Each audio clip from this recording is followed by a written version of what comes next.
हमने last question कौन सा किया था? क्वेश्चन नंबर 7 किया हुआ है ये।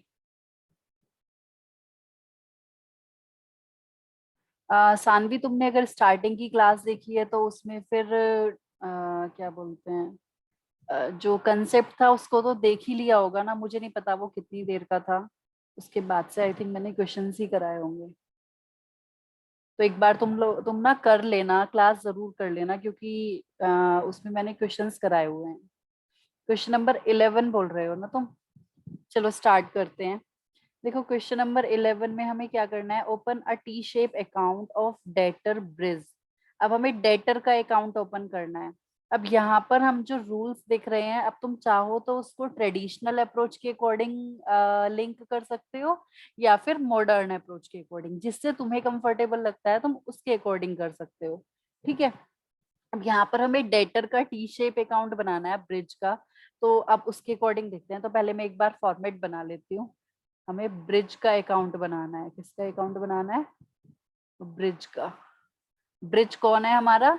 डेटर है, और डेटर्स हमारे एसेट्स होते हैं। अगर हम मॉडर्न क्लासिफिकेशन के अकॉर्डिंग देखेंगे तो एसेट्स अगर हमारे इंक्रीज होते हैं तो हम क्या करते हैं? डेबिट या क्रेडिट?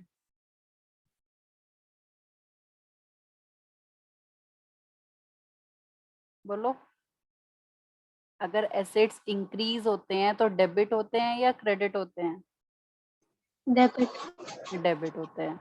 तो तुम उसके अकॉर्डिंग भी सोच सकते हो। और अगर मैं ट्रेडिशनल अप्रोच की बात करती हूँ तो डेटर्स हमारे पर्सनल अकाउंट में आते हैं। पर्सनल अकाउंट का क्या रूल होता है?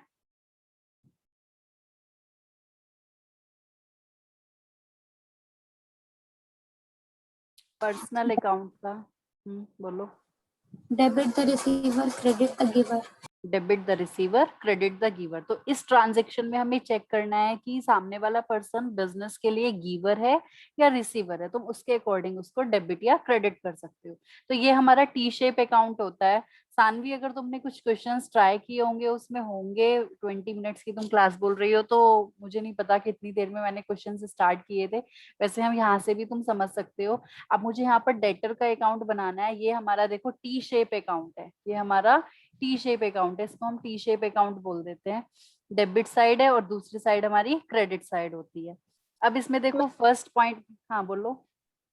जब हम लोग चैप्टर 5 कर रहे थे तो उसमें भी बैलेंस शीट को टी शीट बोल रखी हाँ, थी। वो टी शेप इसलिए बोल देते हैं, देखो ये ना, मतलब नॉर्मली हम रफली तो इसको ऐसे बना लेते हैं, तो ये टी शेप बन जाता है। मतलब ये एक साइड हमारी डेबिट साइड है, एक साइड हमारी क्रेडिट साइड है।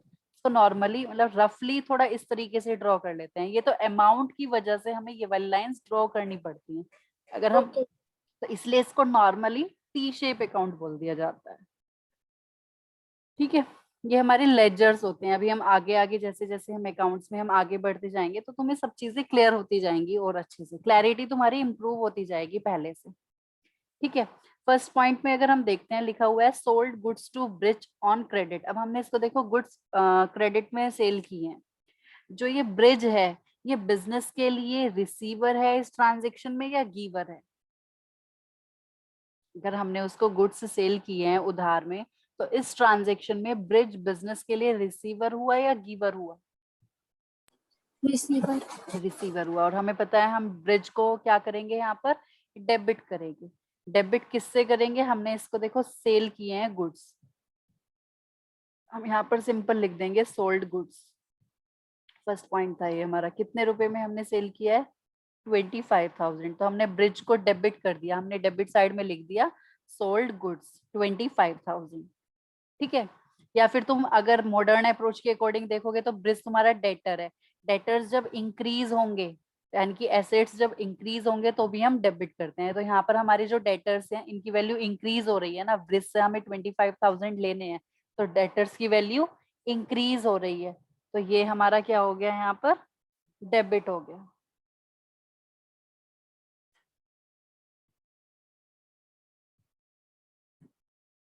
ठीक है। नेक्स्ट पॉइंट है हमारा कैश रिसीव फ्रॉम ब्रिज 10,000। उसके बाद लिखा हुआ है डिस्काउंट अलाउड टू हिम। एक मिनट प्लीज, एक मिनट में म्यूट कर रही हूँ।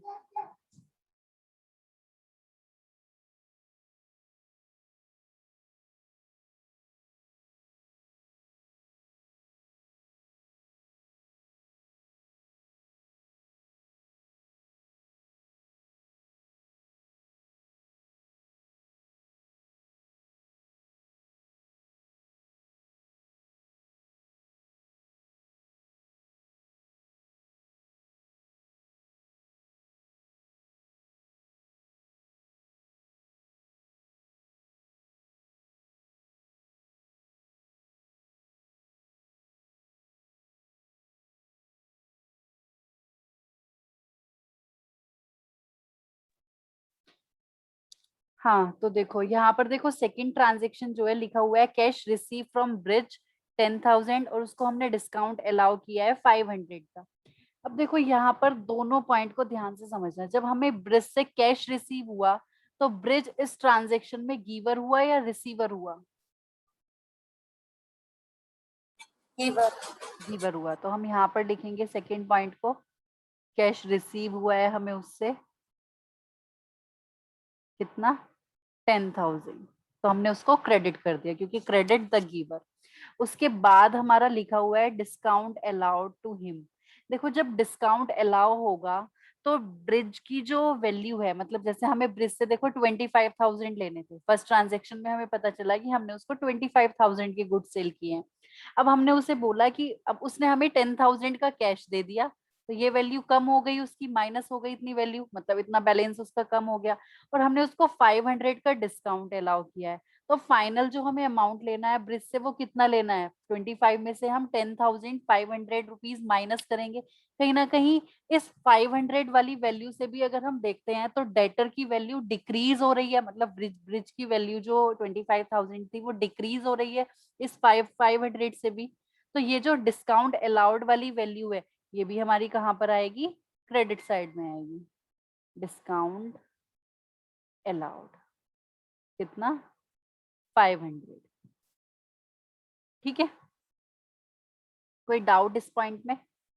क्योंकि इसकी वजह से भी ब्रिज की वैल्यू डिक्रीज हो रही है, 25,000 वाली वैल्यू डिक्रीज हो रही है, हमने जो उसको गुड्स सेल किए थे। नेक्स्ट पॉइंट में लिखा है गुड्स रिटर्न बाय ब्रिज। अब देखो जब गुड्स रिटर्न होंगे, ब्रिज ने जब गुड्स रिटर्न किए है, तो ये जो थर्ड ट्रांजेक्शन है ये भी हमारी क्रेडिट साइड में आएगी क्योंकि यहाँ पर भी गुड जो ब्रिज है वो गिवर है। तो यहाँ पर हम लिखेंगे गुड्स रिटर्न। पता है अभी हम आगे वाले चैप्टर्स में ना लेजर बनाने सीखेंगे, तो लेजर इसी तरीके से बनते हैं लेकिन ये लिखने का तरीका चेंज हो जाता है। यहाँ पर तो क्योंकि हमें सिंपल टी शेप अकाउंट बनाने हैं ना, तो हमें जो ट्रांजेक्शन दी हुई है वो एज इट इज लिख देनी है। बस हमें ये पता होना चाहिए कि वो डेबिट साइड आएगी या क्रेडिट साइड आएगी। हाँ बोलो। हम पहले जर्नल बनती है फिर लेजर बनती है, पहले हाँ, लेजर बनती है पहले जर्नल बनती जर्नल बनते हैं फिर लेजर बनते हैं। ये हम लेजर नहीं बना रहे, बस ये क्या है, ये तो टी शेप अकाउंट बनाने के लिए बोल दिया ना, तो ये एज इट इज हम ट्रांजेक्शन जो लिखी हुई है उसको एज इट इज नोट कर रहे हैं।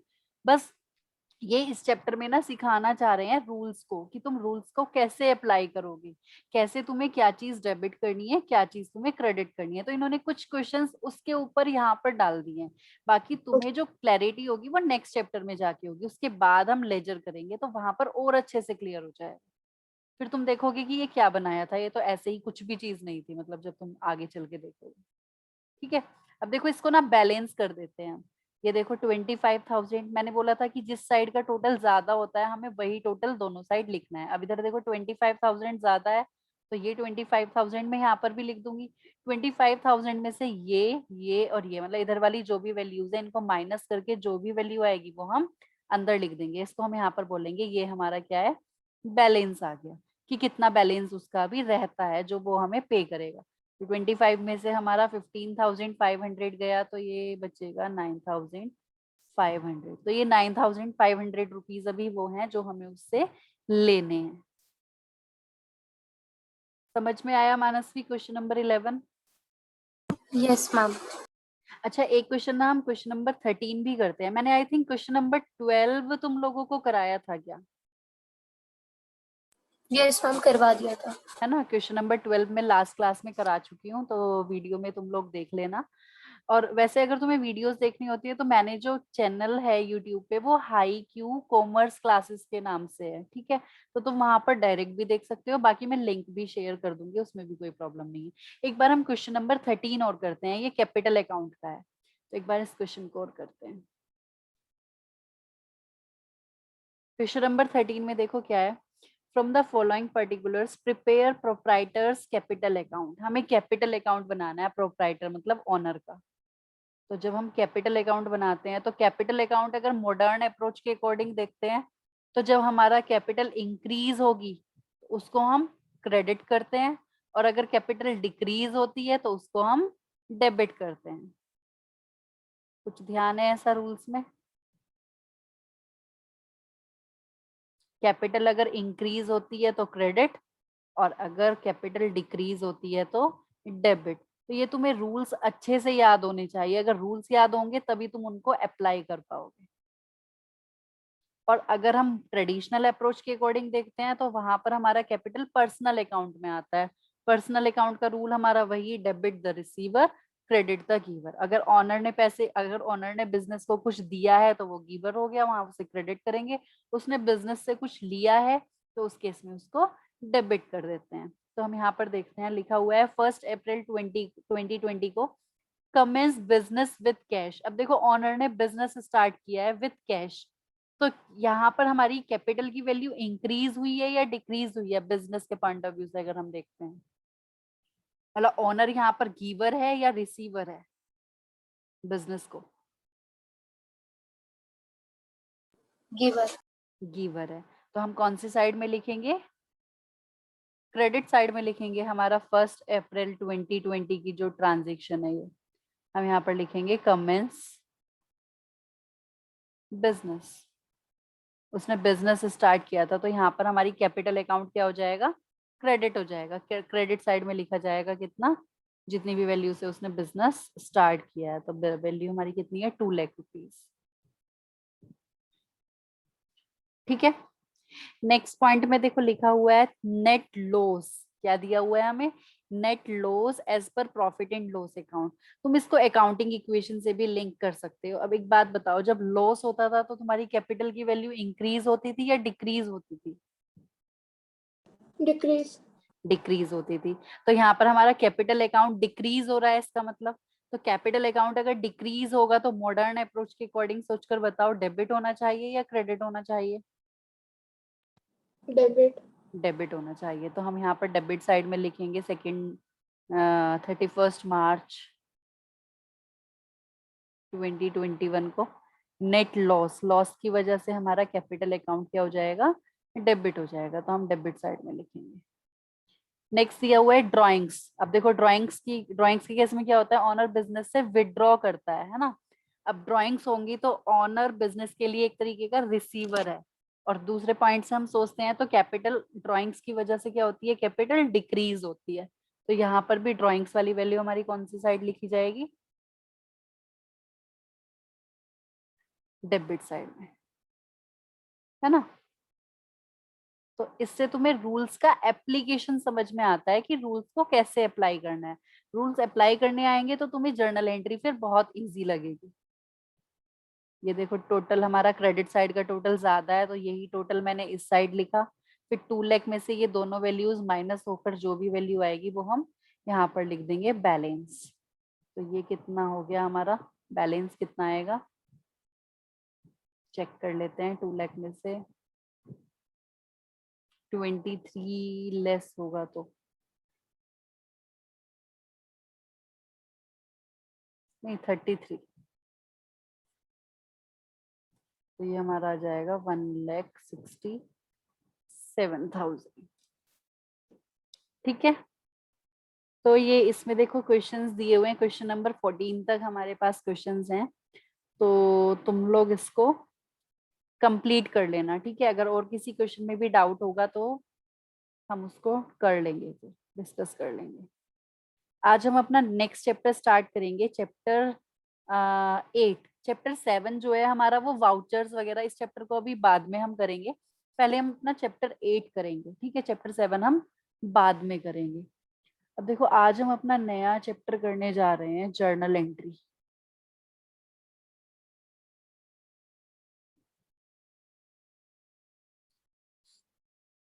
इस चैप्टर में हमारा क्या है? चैप्टर 8 हमारा है।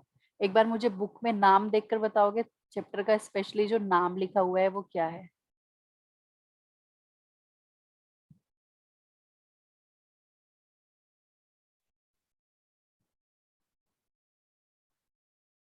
जर्नल।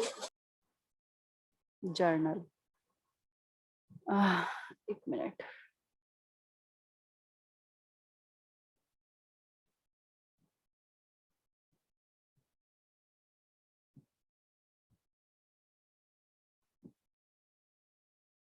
चैप्टर 8 हमारा चैप्टर का नाम है जर्नल। अब देखो ये होता क्या है, पहले हमें समझना है थोड़ा सा इसका बैकग्राउंड। देखो हमने जब अकाउंटिंग की डेफिनेशन पढ़ी थी तो उसमें हमने अपना देखा था कि फर्स्ट स्टेप हमारा होता है आइडेंटिफिकेशन, सेकंड स्टेप हमारा होता है रिकॉर्डिंग, सेकंड स्टेप हमारा क्या होता है, रिकॉर्डिंग ऑफ ट्रांजेक्शन। तो जो वो रिकॉर्डिंग होती है वो हमारी किस तरीके से होती है, हमारे पास यहाँ पर दो ऑप्शन होते हैं रिकॉर्डिंग के। एक ऑप्शन तो हमारा होता है कि हम जर्नल कर लें, जर्नल एंट्रीज कर लें, मतलब जर्नल बना लें। और एक एक ऑप्शन हमारा होता है बुक्स बनाने का। जर्नल में और बुक्स बनाने में देखो क्या डिफरेंस होता है, क्योंकि हमें ये वाला चैप्टर भी करना है और ये वाला चैप्टर भी करना है। रिकॉर्डिंग करने के हमारे पास, ध्यान से सुनना, रिकॉर्डिंग करने के हमारे पास दो तरीके होते हैं। एक तो हम कर सकते हैं जर्नल एंट्रीज, एक हम बना सकते हैं बुक्स। जर्नल एंट्रीज में तो क्या होता है कि जो भी हमारे पास ट्रांजेक्शन होती हैं, जितनी भी, अगर मान लेते हैं हमारी 1 मंथ में 50 ट्रांजेक्शन हुई है या 100 ट्रांजेक्शन हुई है, जितनी भी हुई है वो सब एक ही जगह रिकॉर्ड कर ली जाती है। मतलब हम उनको रूल्स अप्लाई कर करके, जो हमारा तरीका है, जो हम सीखने वाले हैं कि किस तरीके से हम जर्नल करते हैं, हम उनको रिकॉर्डिंग करते चले जाते हैं। लेकिन बुक्स के केस में देखो क्या होता है, बुक्स हमारी ना 6 टाइप्स की होती हैं जो हमें सीखनी है, जो हमारे सिलेबस में है। हमारे सिलेबस में 6 तरीके की बुक्स हैं। बुक्स में क्या होता है कि जैसे एक बुक का नाम है परचेज बुक, एक बुक का नाम है सेल्स बुक, एक बुक का नाम है purchase return book, sales return book. ठीक है, इस तरीके से हमारी बुक्स होती हैं। कैश बुक, ठीक है। वहां पर क्या होता है, जैसे मैंने बोला परचेज बुक, परचेज बुक में क्या होता है कि जो परचेज वाली ट्रांजेक्शन होंगी, जो हमारी क्रेडिट परचेज वाली ट्रांजेक्शन होंगी, वो सारी हमारी परचेज बुक में जाएंगी। जितनी भी हमारी कैश रिलेटेड ट्रांजेक्शन होती हैं या बैंक रिलेटेड ट्रांजेक्शन होती हैं, वो सब हमारी कैश बुक में चली जाती हैं। सेल्स वाली ट्रांजेक्शन सेल्स बुक में जाएंगी। तो वहां पर ना अलग अलग पार्ट्स होते हैं, मतलब इस तरीके की ट्रांजेक्शन होंगी तो इस बुक में जानी है, इस तरीके की ट्रांजेक्शन होंगी तो इसमें रिकॉर्डिंग होनी है। रिकॉर्डिंग करने का प्लेस अलग अलग जगह है, अलग अलग प्लेस है उसके। लेकिन जर्नल में क्या होता है, जो भी हमारे सामने ट्रांजेक्शन आ रही है हम सबको एक जगह रिकॉर्ड करते चले जाते हैं। तो हम जो इस चैप्टर में सीखने वाले हैं, हमारे चैप्टर का नाम है जर्नल। पहले मैं जर्नल एंट्री का तुम लोगों को फॉर्मेट बताती हूँ कि जर्नल एंट्री का फॉर्मेट क्या है। जर्नल एंट्री का फॉर्मेट कुछ ऐसा है।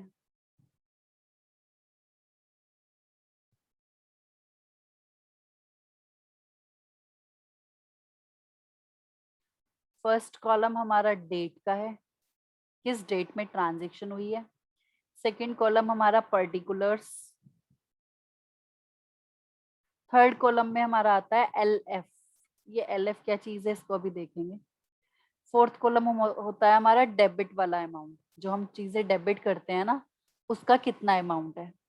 और फिफ्थ कॉलम है हमारा क्रेडिट वाला अमाउंट, कि जो चीज हमें क्रेडिट करनी है उसका कितना अमाउंट है। डेबिट को हम शॉर्ट में लिखते हैं DR, क्रेडिट को हम शॉर्ट में लिखते हैं CR। ठीक है।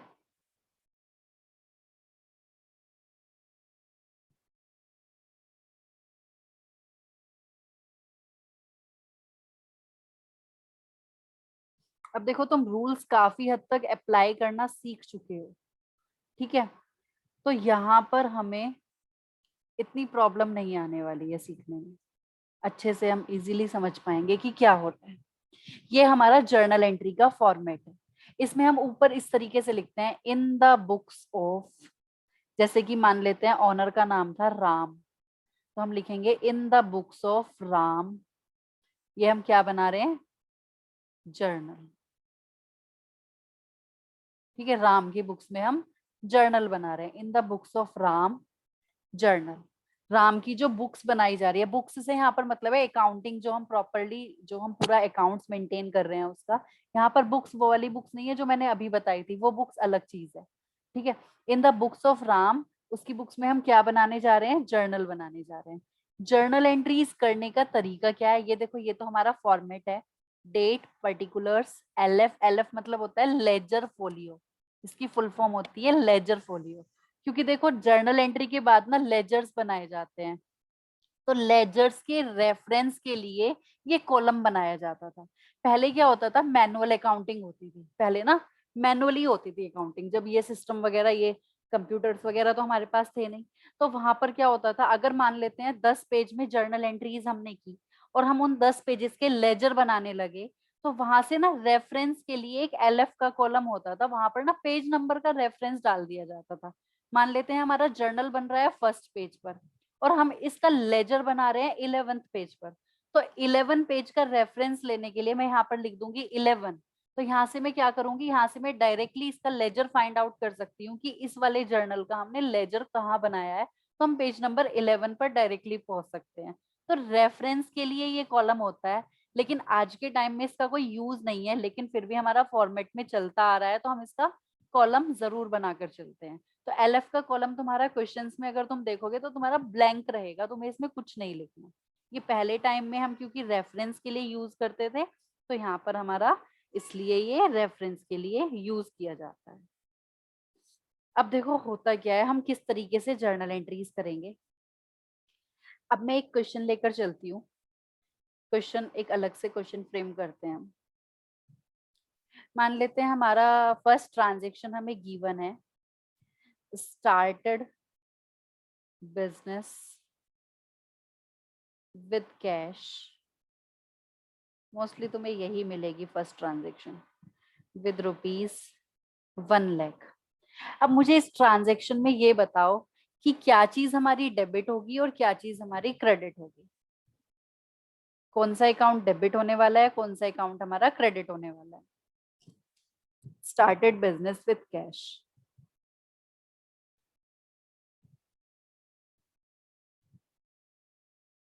बोलो।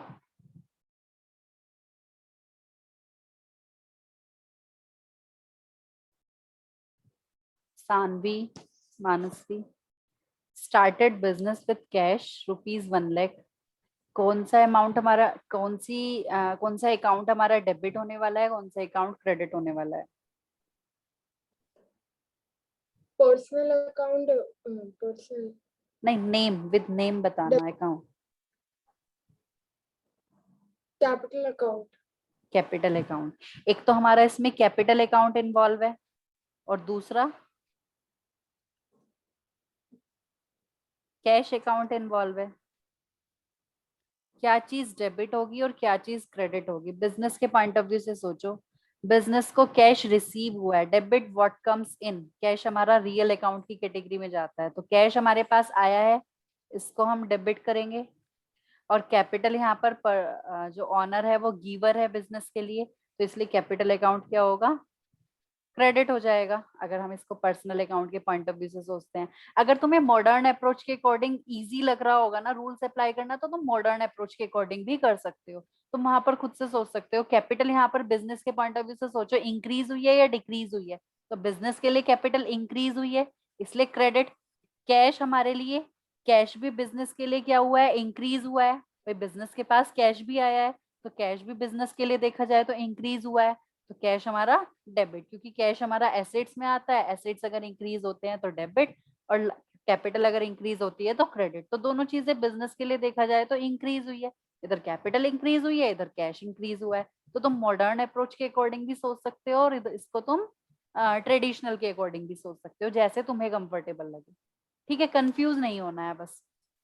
तो देखो हमें यहाँ पर पता चला कि कैश अकाउंट डेबिट होना है और कैपिटल अकाउंट क्रेडिट होना है। तो हम इसको देखो कैसे लिखेंगे। यहाँ पर अगर हमें क्वेश्चन में डेट गिवन होगी तो हम डेट लिख देंगे, अदरवाइज हम सीरियल नंबर लिख लेंगे। जैसे मैंने यहाँ पर पॉइंट नंबर 1 करके लिख दिया, तो मैं यहाँ पर पॉइंट नंबर 1 डाल दूंगी इसको। ठीक है, अब इसको मैं लिखूंगी कैसे।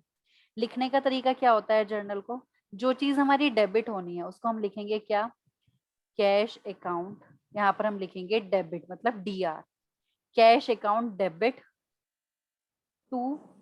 ये लिखने का तरीका है, इसको जर्नल एंट्री हम किस तरीके से करते हैं, टू कैपिटल अकाउंट। अब कैपिटल अकाउंट के आगे मैं क्रेडिट नहीं लिखूंगी, ये जो टू वर्ड यूज हो रहा है ना यहाँ पर, टू कैपिटल अकाउंट, ये कहीं ना कहीं क्रेडिट को ही शो कर रहा है। तो देखो cash account debit to capital account. अब देखो डेबिट कितना हुआ है अमाउंट, 1 लाख रुपीज, तो डेबिट वाले कॉलम में मैं 1 लाख लिख दूंगी। कैपिटल हमारी क्रेडिट हुई है तो क्रेडिट वाले कॉलम में भी मैं 1 लाख रुपीज लिख दूंगी। एक चीज और होती है, जर्नल एंट्री में हमें नरेशन लिखनी होती है नीचे की ट्रांजेक्शन में हुआ क्या है। तो यहाँ पर हम नरेशन लिखेंगे क्या, बीइंग बिजनेस स्टार्टेड, इसको नोट करते हुए चलना तुम लोग, विद कैश। एक मतलब 5 to 6 लाइन तो क्वेश्चन के लिए छोड़ दो, और फिर ये फॉर्मेट बनाना, सॉल्यूशन है ये हमारा जो मैंने क्वेश्चन फ्रेम किया है ना, उसका सॉल्यूशन है एक तरीके से, ठीक है। फिर हम बाद में क्वेश्चंस पर आएंगे, पहले हम प्रैक्टिस के लिए कुछ अलग से देखते हैं, अपनी तरफ से फ्रेम करते हैं। तो क्वेश्चन मैं तुम्हें दिखा देती हूँ, मैंने यहाँ पर ये जैसे क्वेश्चन बनाया है, स्टार्टेड बिजनेस विद कैश। तो यहाँ पर हमारा क्या चीज डेबिट होनी थी, क्या चीज क्रेडिट होनी थी, ये चीज हम लास्ट चैप्टर में भी सीख के आए हैं। बाकी अगर उसमें कुछ कंफ्यूजन रह गया है तो हमारा इस चैप्टर में क्लियर हो जाएगा, ठीक है। कैपिटल अकाउंट क्रेडिट हुआ है, कैश अकाउंट हमारा यहाँ पर डेबिट हुआ है। नोट कर लोगे तो मुझे बताना, मैं स्लाइड चेंज कर दूंगी।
नोट कर लिया है,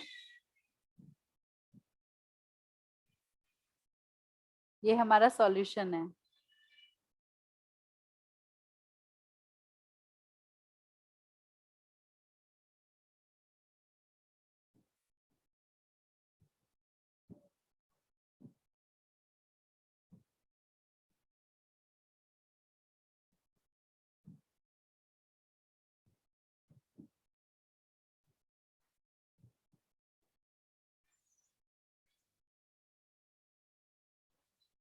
नोटिंग कर रहे हो तुम दोनों, मानसवी सानवी?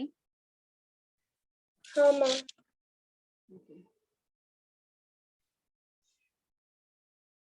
कर लोगे तो बता देना मुझे।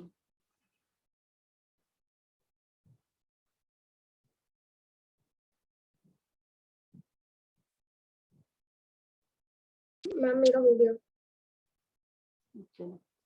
चलो नेक्स्ट ट्रांजेक्शन देखते हैं। समझ में आया ये हमने किस तरीके से लिखा है? ये जर्नल एंट्रीज करने का तरीका है कि हम इस तरीके से करते हैं, ठीक है।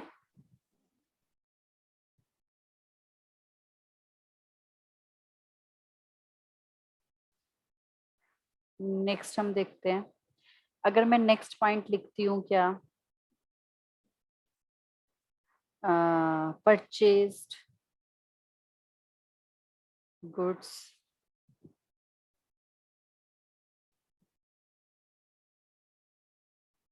Cash rupees 15,000। हमने 15,000 के गुड्स परचेज किए हैं, ठीक है। 15,000 के गुड्स परचेज किए हैं। तो बताओ इसमें कौन सा अकाउंट हमारा डेबिट होना चाहिए, कौन सा अकाउंट हमारा क्रेडिट होना चाहिए?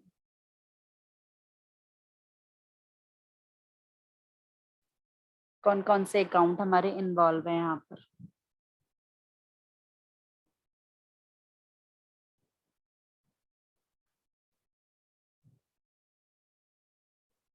Purchase account debit, cash account credit. Purchase account हमारा डेबिट होना चाहिए, क्योंकि जब भी हम गुड्स परचेज करते हैं तो मैंने बताया था कि हम परचेज अकाउंट ओपन करते हैं, और परचेज हमारा नॉमिनल अकाउंट में आता है। तो परचेज हमारे लिए एक तरीके का एक्सपेंस है, एक्सपेंसेस को हम डेबिट करते हैं। और बिजनेस के पास से कैश गया है, what goes out, real account का क्या रूल होता है, व्हाट गोज आउट उसको हम क्रेडिट करते हैं। तो हमारे इसमें दो अकाउंट इन्वॉल्व थे, purchase account and cash account. तो हम क्या जर्नल एंट्री यहाँ पर करेंगे सेकेंड पॉइंट की, परचेज अकाउंट डेबिट, लिखेंगे यहाँ पर क्या, purchase account debit to cash account. तो कितना हो जाएगा ये? 15,000 हम डेबिट कर देंगे और 15,000 हम क्रेडिट कर देंगे। नीचे हम क्या डालेंगे? बीइंग, नरेशन हमें जरूर डालनी है, इसको गलती से भी नहीं भूलना है। बीइंग गुड्स परचेज्ड, जो भी कुछ हुआ है मतलब वो बताना है इन कैश। समझ में आया?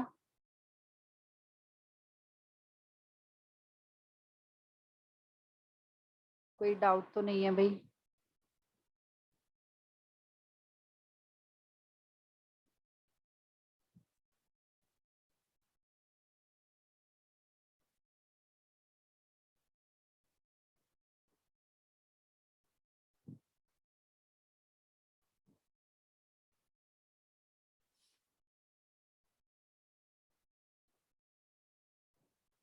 Purchase account debit to cash account, मतलब ये जो टू है ये हमारा क्रेडिट को ही डिनोट कर रहा है।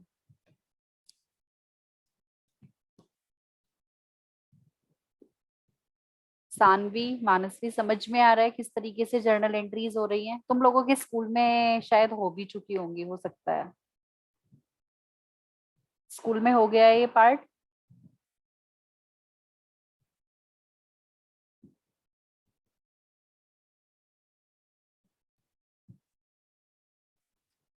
मैम हो तो गया था बट मुझे कुछ समझ नहीं आ रहा था क्योंकि मैम का भी नेट काफी वीक था, मेरा भी नेट उस दिन काफी वीक चल रहा था। अच्छा, तो अभी क्लियर है ना? क्योंकि ये पार्ट क्लियर हाँ होना बहुत जरूरी है। अगर तुम्हें कहीं भी कंफ्यूजन होगा तो हम कितनी भी बार उसको डिस्कस करेंगे, उसमें प्रॉब्लम नहीं है, बट ये चीज हमारी स्ट्रांग होनी बहुत जरूरी है। पूरी लाइफ टाइम के लिए ये बात की जा रही है। अगर तुम्हारा जर्नल एंट्रीज क्लियर है, तुम्हारा मतलब बेस क्लियर है। अगर तुम्हारा बेस ही क्लियर नहीं है ना, आगे चल के हर जगह फिर प्रॉब्लम आती है अकाउंट्स में, फिर रटना शुरू कर देते हैं सब लोग। ठीक है, तो इसलिए ये पार्ट समझ में आना बहुत जरूरी है। थर्ड पॉइंट देखें। अब देखो, मैं यहाँ पर अगर बोलती हूँ क्या, परचेज मशीनरी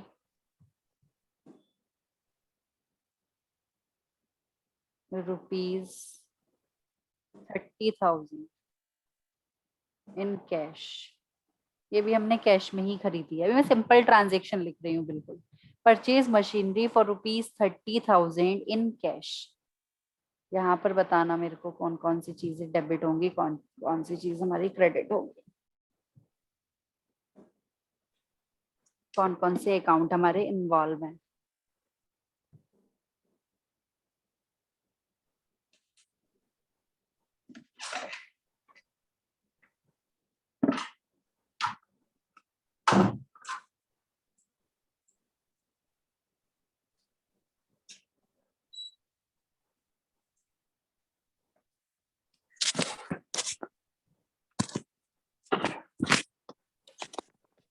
हाँ भाई, कौन कौन से अकाउंट इन्वॉल्व हैं बोलो।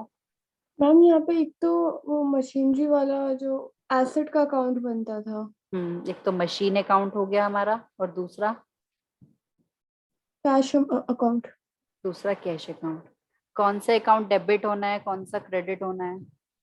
क्रेडिट मशीन वाला होगा, डेबिट कैश होगा। नहीं नहीं, ध्यान से सोचो, हमने मशीन परचेज की है, तो बिजनेस के पॉइंट ऑफ व्यू से सोचो, दोनों ही चीजें हमारी रियल अकाउंट में क्लासिफाई होंगी।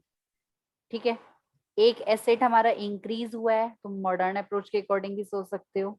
मशीन हमारा इंक्रीज हुआ है या फिर मशीन बिजनेस में आया है, व्हाट कम्स इन डेबिट। और कैश बिजनेस के पास से गया है, व्हाट गोज आउट क्रेडिट। ठीक है, तो मशीन अकाउंट हमारा डेबिट होगा और कैश अकाउंट हमारा क्रेडिट होगा। तो हम यहाँ पर लिख लेते हैं machine account debit to cash account.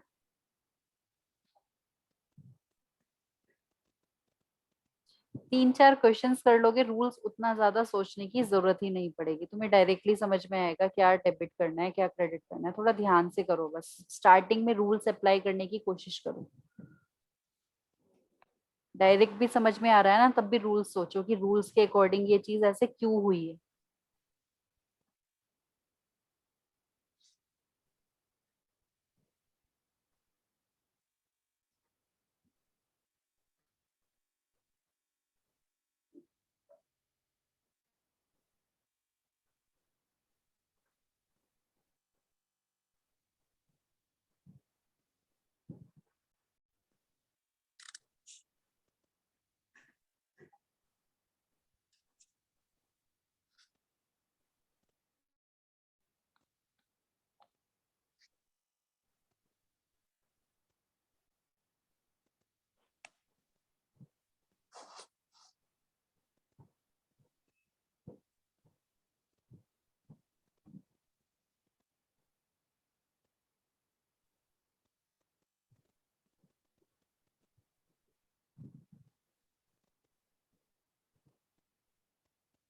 Next हम देखते हैं open bank account with rupees 10,000। 10,000 से हमने बैंक अकाउंट ओपन कराया है, इसमें बताओ।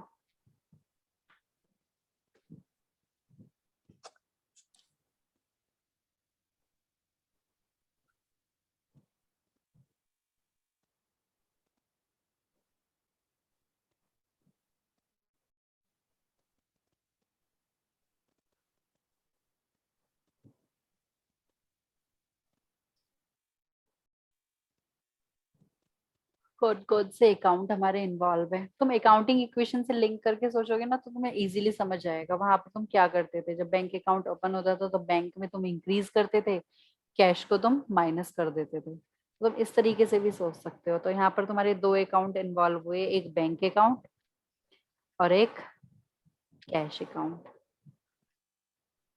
अब अगर तुम मॉडर्न अप्रोच के अकॉर्डिंग सोचते हो तो दोनों ही हमारे एसेट के क्लासिफिकेशन में जाते हैं। एसेट में क्लासिफाई होती हैं दोनों चीजें, बैंक भी और कैश भी, दोनों चीजें तुम्हारे लिए एसेट हैं। एसेट्स अगर इंक्रीज होते हैं तो डेबिट, डिक्रीज होते हैं तो क्रेडिट। अब देखो इसमें बैंक अकाउंट हमारा इंक्रीज हो रहा है तो इसको हम डेबिट कर देंगे, कैश अकाउंट हमारा डिक्रीज हो रहा है तो इसको हम क्रेडिट कर देंगे। तो bank account debit to cash account. समझ में आया? यहाँ पर हम लिख लेते हैं बैंक अकाउंट डेबिट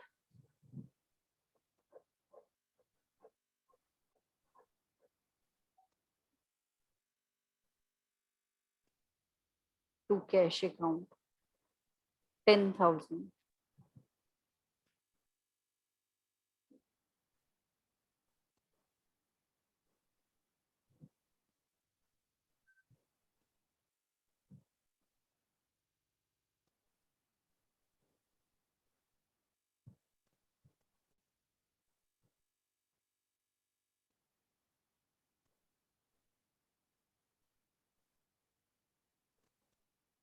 नोटिंग कर रहे हो ना साथ साथ?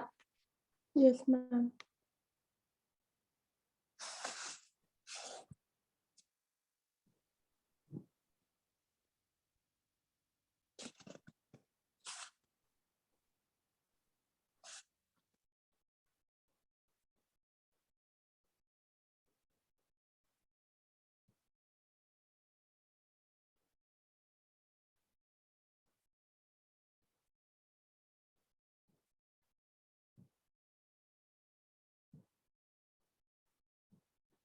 एक और ट्रांजेक्शन हम लिखते हैं, sold goods in cash rupees 20,000। हमने 20,000 में गुड्स सेल किए हैं। यहाँ पर हम क्या करते थे, कौन कौन से अकाउंट हमारे इन्वॉल्व होते थे? Stock account. बोलो क्या? स्टॉक। स्टॉक। मैंने बताया था कि जब वैसे हम अकाउंटिंग इक्वेशन करते हैं तो हम स्टॉक में से प्लस या मतलब स्टॉक में यहाँ पर हम माइनस करते हैं। बट जब हम जर्नल एंट्रीज करेंगे तो शायद मैंने लास्ट चैप्टर में भी ये चीज डिस्कस की होगी, जब भी हम गुड्स को परचेज या सेल करते हैं तो हम परचेज अकाउंट और सेल्स अकाउंट ओपन करते हैं। गुड्स को ध्यान रखना, हम किसको गुड्स सेल कर रहे हैं, गुड्स को सेल कर रहे हैं। ऐसे ही जैसे हमने ऊपर अभी गुड्स परचेज किए थे तो हमने कौन सा अकाउंट ओपन किया था, परचेज अकाउंट। वहां पर भी मैंने स्टॉक के ऊपर कुछ भी स्टॉक नहीं लिखा था मैंने वहां पर। तो जर्नल एंट्रीज करते हुए ये चीज ध्यान रखनी है, जब हम गुड्स सेल करेंगे तो हम कौन सा अकाउंट ओपन करेंगे, सेल्स अकाउंट। और सेल्स हमारे लिए इनकम है, सेल्स हमारे लिए क्या है, इनकम। और इनकम हमारी नॉमिनल अकाउंट में जाती है, तो सेल्स हमारा यहाँ पर क्या हो जाएगा, इसलिए क्रेडिट हो जाएगा। नॉमिनल अकाउंट में हमारे लॉसेस और एक्सपेंसेस डेबिट होते हैं और इनकम और प्रॉफिट हमारी क्रेडिट होती है। तो सेल्स हमारा यहाँ पर इसलिए क्रेडिट हो जाएगा। और दूसरा अकाउंट हमारा इन्वॉल्व है यहाँ पर कैश अकाउंट, क्योंकि जब हमने गुड्स सेल किए तो हमारे पास कैश भी आया, तो कैश हमारा यहाँ पर डेबिट हो जाएगा, क्योंकि कैश बिजनेस के पास आया है, व्हाट कम्स इन, वो चीज क्या होगी, डेबिट होगी। या फिर कैश इंक्रीज हुआ है, एसेट्स जब इंक्रीज होते हैं तो डेबिट होते हैं, तो इसलिए सेल्स अकाउंट क्रेडिट होगा और कैश अकाउंट हमारा डेबिट होगा। कोई डाउट इस ट्रांजेक्शन में? No ma'am. ठीक है, तो हम यहाँ पर लिख लेते हैं 5th point, cash account debit. जब हमने गुड्स सेल किए तो बिजनेस के पास कैश आया टू सेल्स अकाउंट 20,000।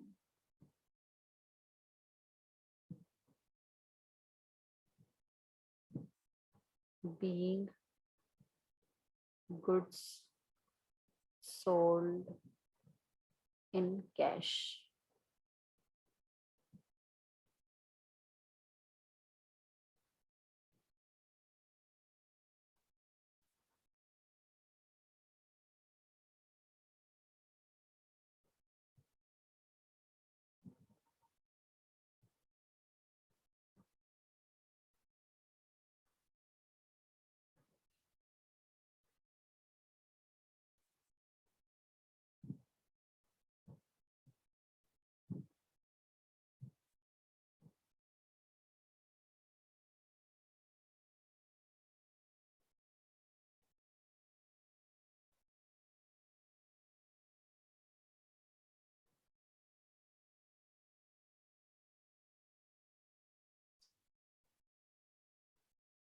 नेक्स्ट देखते हैं,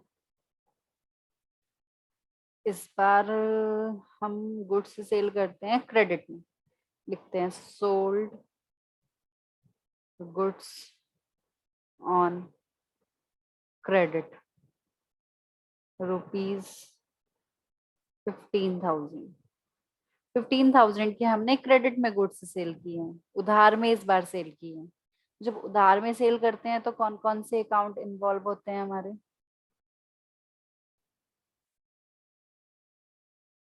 देखो सेल्स अकाउंट तो हमारा आएगा ही, क्योंकि गुड्स सेल हमने किए हैं तो हमारा सेल्स अकाउंट तो होगा ही होगा, है ना। सेल्स हमारा क्रेडिट होगा क्योंकि सेल्स हमारी इनकम है।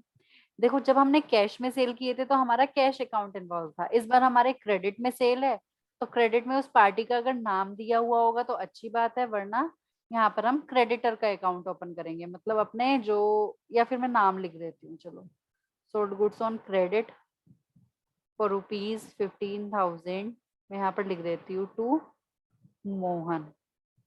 हमने मोहन को गुड्स सेल किए थे उधार में, तो यहाँ पर हमारा दूसरी चीज क्या होगी, मोहन का नाम आ जाएगा। इस बार कैश की जगह क्या हो जाएगा, मोहन का नाम आ जाएगा, क्योंकि इस बार हमारा उधार में गुड्स सेल हुए हैं, है ना। तो दूसरा अकाउंट हमारा उस पार्टी का अकाउंट इन्वॉल्व होगा, मतलब हमारे क्रेडिटर बन गए मोहन, हमारा सॉरी क्रेडिटर नहीं डेटर, मोहन हमारा एक तरीके से क्या बन गया, डेटर बन गया। अब देखो जो मोहन है वो इस ट्रांजेक्शन में रिसीवर है, तो रिसीवर को हम क्या करते हैं, डेबिट करते हैं। तो देखो रूल्स इस तरीके से बनाए गए हैं, जब कैश था, जब हमने कैश में सेल किए थे तो हमारा कैश अकाउंट भी डेबिट हो रहा था, और जब हमने उधार में सेल किए हैं तो हमारा पार्टी का अकाउंट भी डेबिट ही हुआ है, मतलब सेल्स के ऊपर कोई इफेक्ट नहीं पड़ेगा, सेल्स तो हमारी इनकम है, वो तो हमारी क्रेडिट होगी ही होगी।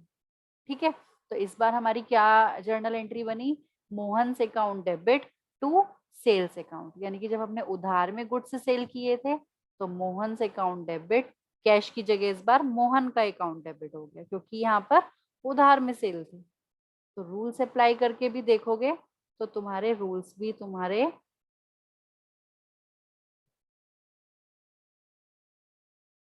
15,000। इस बार हमारे जो गुड्स थे वो उधार में सेल हुए थे, यानी कि हम लिख देंगे being goods sold on credit, उधार में हमारे गुड्स सेल हुए।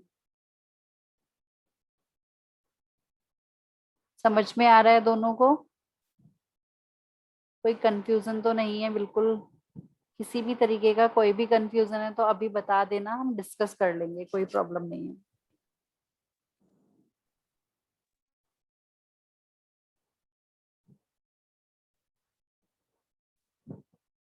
मानसवी, सानवी, यस मैम। क्लियर है दोनों को? Yes ma'am.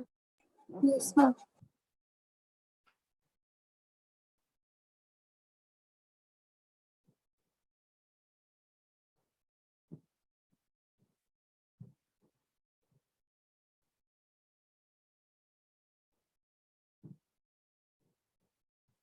एक ट्रांजैक्शन देखते हैं। Loan taken from SBI bank. हमने बैंक से लोन लिया है ₹2 लाख।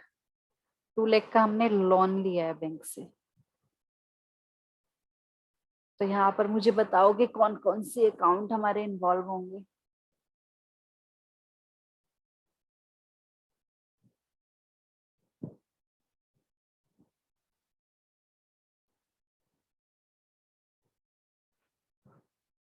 जब हमने बैंक से लोन लिया तो कौन कौन से अकाउंट हमारे इन्वॉल्व होंगे।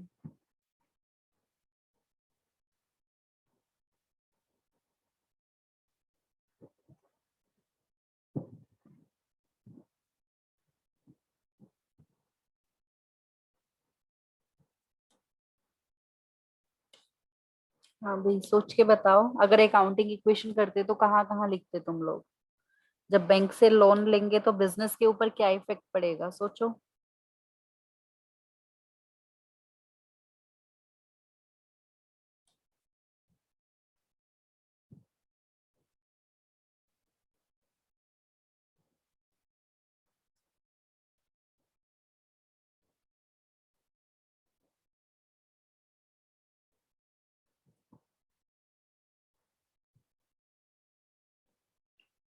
नहीं समझ में आ रहा। देखो, जब हम बैंक से लोन लेंगे तो बिजनेस के पॉइंट ऑफ व्यू से सोचो। बिजनेस के पास पैसा आएगा जब हमने बैंक से लोन लिया। तो जो बिजनेस का बैंक अकाउंट होता है, बिजनेस का बैंक में जो अकाउंट है, उस बैंक अकाउंट में पैसा आ जाएगा, यानी कि बैंक बैलेंस बिजनेस का इंक्रीज हो जाएगा। यानी कि बैंक अकाउंट हो गया एक तो। यानी कि मैं यहाँ पर कैश भी कर सकती थी, लेकिन नॉर्मली अगर हम प्रैक्टिकली सोचें, जो जो जो बिजनेस से जो हमें बैंक से लोन मिलता है ना, वो हमारे बैंक अकाउंट में ही बैलेंस ट्रांसफर कर दिया जाता है। ऐसा नहीं है कि वो हमें कैश देते हैं। तो कभी कभी यहाँ पर कैश अकाउंट भी हो सकता है, लेकिन अगर लॉजिकली सोचा जाए तो बैंक अकाउंट होना चाहिए। तो हम यहाँ पर क्या करेंगे, बैंक अकाउंट हो गया एक अकाउंट हमारा। और दूसरी साइड बिजनेस के ऊपर एक लाइबिलिटी क्रिएट हो गई, जिसको मैं यहाँ पर लिखूंगी लोन फ्रॉम बैंक। किस नाम से लिखूंगी, लोन फ्रॉम बैंक। ये बिजनेस के ऊपर एक लाइबिलिटी क्रिएट हो गई। अब देखो, बिजनेस का बैंक बैलेंस तो इंक्रीज हुआ है। तो जब बैंक बैलेंस इंक्रीज हुआ है, एसेट्स हमारे इंक्रीज होते हैं, तो हम डेबिट करते हैं। और जब लाइबिलिटीज हमारी इंक्रीज होती हैं तो हम क्रेडिट करते हैं। तो एक साइड बिजनेस का एसेट इंक्रीज हुआ, एक साइड बिजनेस की लाइबिलिटी इंक्रीज हुई। तो एसेट्स इंक्रीज हुआ मतलब बैंक अकाउंट हम डेबिट करेंगे, और लोन फ्रॉम बैंक हम क्रेडिट कर देंगे। मॉडर्न अप्रोच के अकॉर्डिंग भी सोच, ट्रेडिशनल के अकॉर्डिंग भी, पर्सनल के अकॉर्डिंग सोचोगे तो यहाँ पर तुम्हारा पर्सनल वाला रूल भी अप्लाई हो जाएगा। तो यहाँ पर हम लिख लेते हैं bank account debit to loan from bank. Next transaction हमारी bank account debit to loan from bank account. Bank का नाम भी लिख देते हैं SBI बैंक। अगर क्वेश्चन में नाम गिवन है तो हम नाम लिख देते हैं।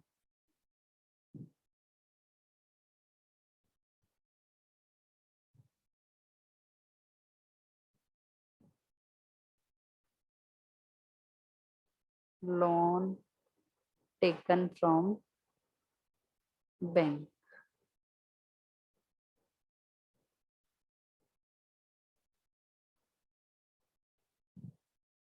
समझ में आई है एंट्री।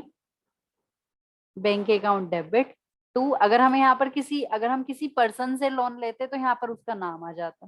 फिर हम उस पर्सन का नाम लिखते हैं, यानी कि कोई पर्सन होता, मान लेते हैं कोई सोहन मोहन कोई भी पर्सन है, तो हम यहाँ पर उसका नाम लिखते थे, टू सोहन से अकाउंट, क्योंकि हमने किसी पर्सन से लोन लिया है। जिससे भी हमने लोन लिया, बैंक से लोन लिया है तो बैंक का नाम आ गया। ठीक है, क्योंकि जो हमारी लाइबिलिटीज होती हैं वो नाम से दिखाई जाती हैं। इसलिए हमारा चैप्टर 6 अच्छे से करना बहुत जरूरी है। चैप्टर 6 हमने अच्छे से किया है तो हमारा चैप्टर 8 हमें उतना ही अच्छा क्लियर होगा सानवी। इसलिए पहले चैप्टर 6 वाली वीडियो जरूर करना, चैप्टर 6 के बाद ये चैप्टर 8 वाली करना। मैं इसको भी आज अपलोड कर दूंगी, तो चाहे तो तुम्हें अगर थोड़ा भी कंफ्यूजन है तो तुम इसको फिर से देख सकते हो। चैप्टर 6 ओके वाली करके इसको देखोगे तो और अच्छे से क्लियर होगा। ठीक है। Okay ma'am. एक और ट्रांजेक्शन हम करते हैं। बुक के क्वेश्चन हम नेक्स्ट क्लास से स्टार्ट करेंगे। पहले इन्हीं को ही जितना हमने समझा है इसको अच्छे से करना। अगर तुम लोग कर सकते हो तो तुम बुक के क्वेश्चन ट्राई कर सकते हो, तुम्हारी मर्जी है।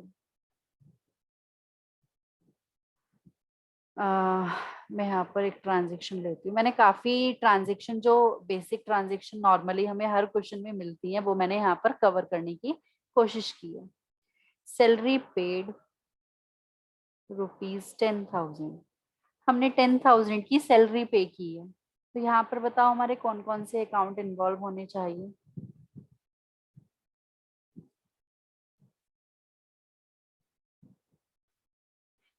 देखो जब हम अकाउंटिंग इक्वेशन करते थे ना तो हम एक्सपेंसेस का इफेक्ट कैपिटल पर डायरेक्टली डालते थे, मतलब हम कैपिटल में ही प्लस या माइनस कर देते थे।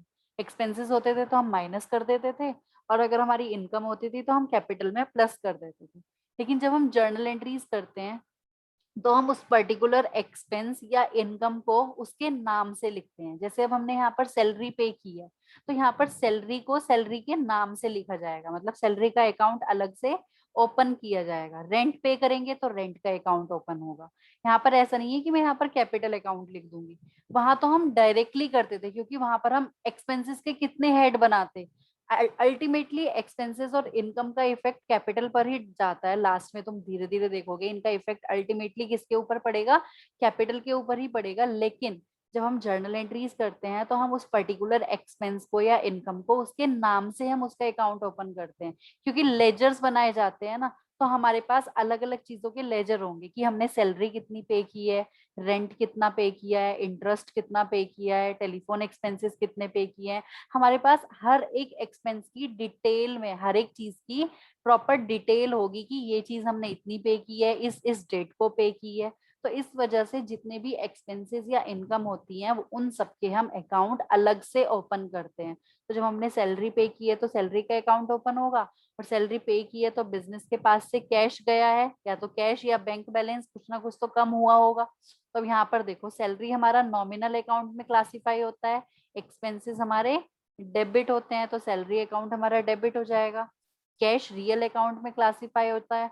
व्हाट गोज आउट, यहाँ पर हमारे पास से कैश गया है। बिजनेस के पॉइंट ऑफ व्यू से सोचनी है, सारी ट्रांजेक्शन्स बिजनेस की हो रही है। अपने आप को बिजनेस की जगह रखकर सोचो कि बिजनेस के ऊपर क्या इफेक्ट हुआ है। तो बिजनेस के पास से कैश गया है तो इसलिए यहाँ पर कैश अकाउंट हमारा क्रेडिट हो जाएगा। तो क्या जर्नल एंट्री बनेगी, salary account debit to cash account.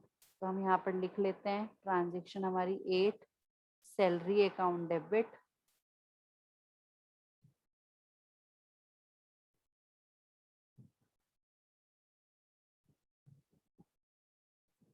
To cash account 10,000। ठीक है, लिखेंगे यहाँ पर बीइंग सैलरी पेड। जितना शॉर्ट में हम नरेशन लिख सकते हैं उतनी अच्छी बात है। Being salary paid.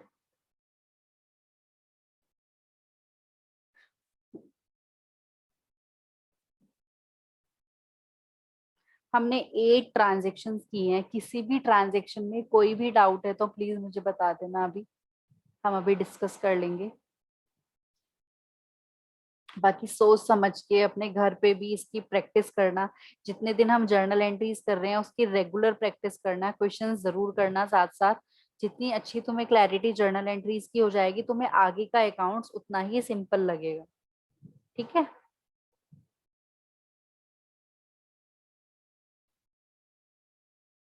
इसलिए जर्नल एंट्रीज पर ज्यादा से ज्यादा फोकस करना है।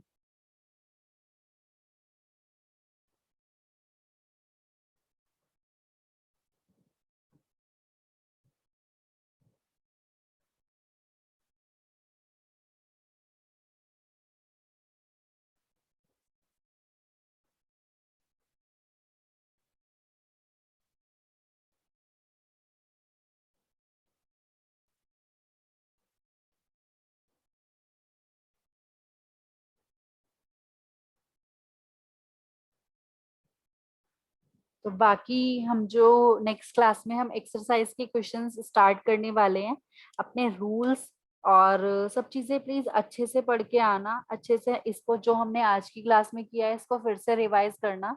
जितनी भी मैंने ट्रांजेक्शन लिखी है इनकी जर्नल एंट्रीज एक बार खुद से करके देखना, क्या तुम खुद से ये जर्नल एंट्रीज बना पा रहे हो या नहीं बना पा रहे हो। ठीक है।